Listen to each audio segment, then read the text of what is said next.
Fair question, one I've been asked a million times. I'm not in favor of term limits for politicians for the same reason I'm not in favor of term limits for my mechanic. If I find somebody that's good at what they do, I don't want to limit them, right? I don't look at my mechanic and go, you've been my mechanic for 20 years, you're a career mechanic, I'm done with you. If he's good at what he does, I want to keep him. So instead of limiting Congress as to how many terms they can serve, I'm in favor of an age cap, but not a term limit cap. I would rather reform and regulate Congress. How does that happen? Well, I think it's got to go to a ballot initiative because we're never going to get them to vote on this. But if we could get them to vote on this, these are some of the things I'd like to see in a Congressional Regulatory and Reform Act. 1, you're running for Senate, you don't get to collect any donations from outside your state.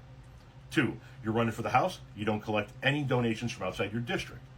Also, no corporate or organizational money, just private donations, and those need to be capped at a certain dollar amount, whatever that is, I don't know. That means no Koch brothers money, no teachers union money, no super PAC money. Super PACs would be banned forever in this Regulatory and Reform Act. Once you get to Congress, if you're voting on something that affects you personally, like a raise for members of Congress, you don't get to vote on that. That goes to a national referendum.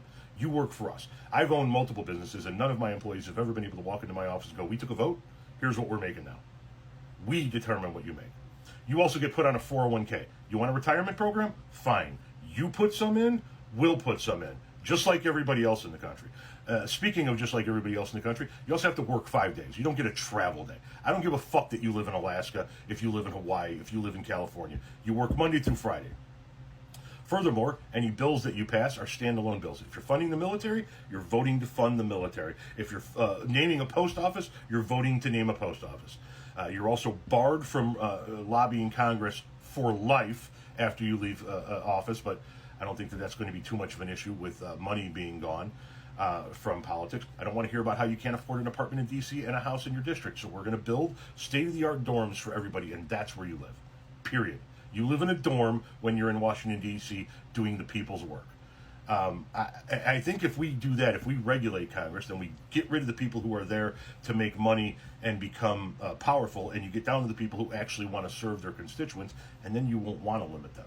Then you're going to want people who are good at their job to stay there 20, 30 years because they're actually good at their job. It's just some of the ideas that I think should be put together in a regulatory and reform bill to rein in Congress. Also, no member of Congress should ever be allowed to own stock, period, ever. That's one of the things that you give up and sacrifice for the life you choose. And before anybody comes in here and goes, but Tom, 401ks are stock, you know what the fuck I mean. Stop it.